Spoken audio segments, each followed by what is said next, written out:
I guess we're under their microscope.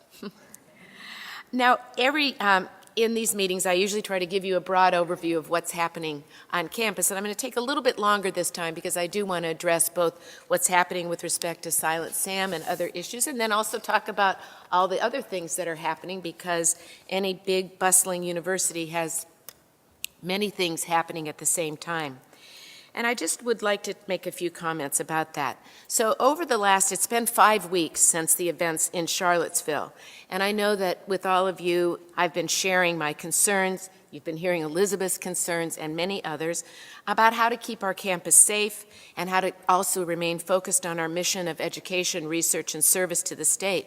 It has been a very challenging time for everyone on campus, including leadership in student, faculty, and administrative roles who've been working tirelessly to try to address growing fears and anger of members of the community, protests, issues regarding race relations, First Amendment concerns, the closing of the Civil Rights Center, DACA, and divisions that increasingly seem to dominate our national debate. And one of the first things I want to do is thank people. Because when this happens in a community, it takes a community to continue to go out and talk to people. I know that those student leaders, also being great leaders of aspirational goals, are spending a huge amount of time working with their other students on how do we address this, what do we do when things seem like they can't be solved and yet you have problems that are presenting you. The same is true for our faculty, the same is true for our deans. You know, everybody has been doing that. A particular thank you from me to Vice Chancellor Felicia Washington, Legal Counsel Mark Merritt, Chief Diversity Officer Rumeh Alexander, and Vice Chancellor Crisp, because they've been going with me. I think we've met with 600-700 people in the last 2 or 3 weeks. And the truth is, every single one of those meetings has been an extremely valuable meeting. And my sense of respect for the community has grown. Not that these are easy meetings, but these are honest meetings, every single one of them. And so I know in the coming weeks, some of the Board of Trustees have offered to come with me too as we go out and continue to talk to people. And I think whether we agree or we even have an immediate solution for people, you will always walk away from one of those meetings feeling like you understand what it means to be part of an academic community. And it is a moment that you carry very deeply because of how people act. The challenge is harder here at UNC-Chapel Hill and more pressing because we're the only campus in the entire UNC system and pretty much one of the only few across the nation that has a Confederate war monument, and that monument is placed, of course, in the very heart of our campus. So the reality that we face is that Silent Sam has been in the past, is now, and is certainly likely to remain a focal point of fierce protest and debate. Increasingly, it's also become the site of tensions that have erupted as verbal threats and taunts, physical confrontations, necessitating my decision to increase police office presence at the statue so that we can continue to better ensure the safety of people in the area. The students and the faculty involved in these confrontations are deeply disturbed, many are fearful, and the police, even when present, may not be able to keep the situation from escalating, even if they take extreme measures. Moreover, pictures and knowledge of the events are growing, and they have increased the level of anger and frustration across the community, and it shows no signs, truly, of moderating.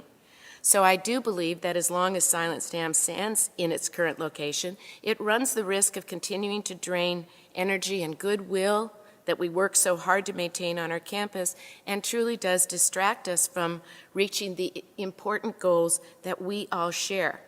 And while I know we all understand our legal constraints and will always follow the law, I will need your help.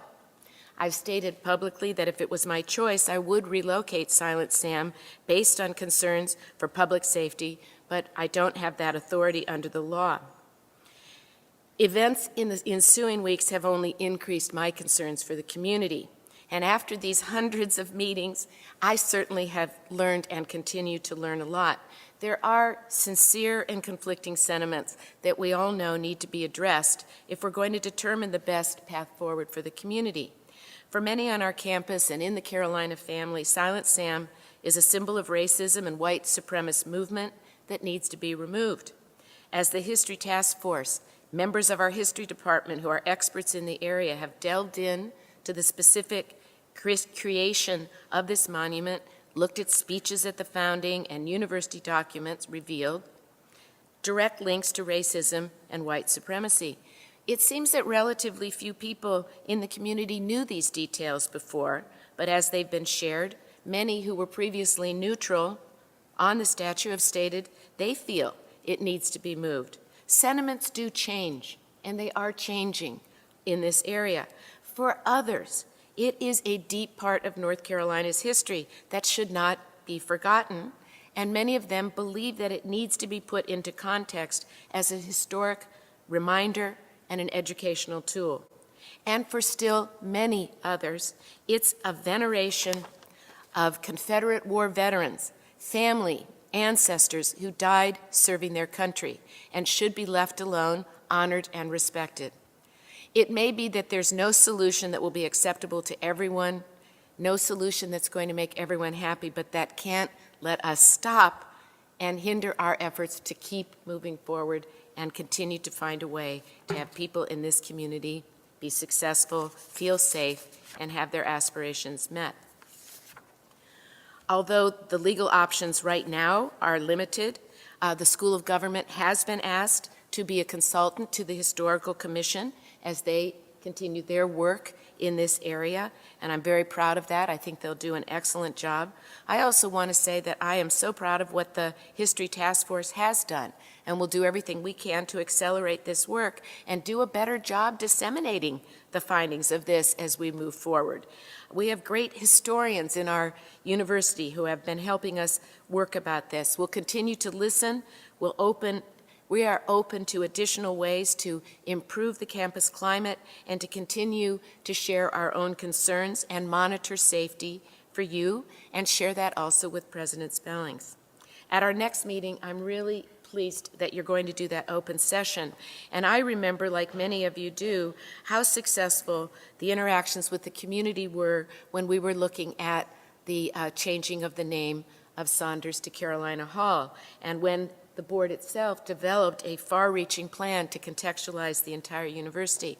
So I do believe that in spite of the difficulties we face now, sometimes they seem unsurmountable, I think we can make progress, that we can continue to move forward in a way that advances our educational mission and is respectful of all stakeholders in the process. We've done it before, we will continue to do it again, and I also look forward to those discussions on these and other issues as we move forward. So I appreciate your letting me take a moment to talk about that, because we all know how important that is for all of us. Now I'm going to do a pivot, because I believe that a university has to continue to look forward. You know, we have to address the things we address in the day, but we also have to continue our mission. 30,000 students, $1 billion in research, 15,000 people who work here. They're all doing great work every day, and that is a major part of what we try to do. And you heard about the rankings. That's exciting. We had a panel here just in this very room.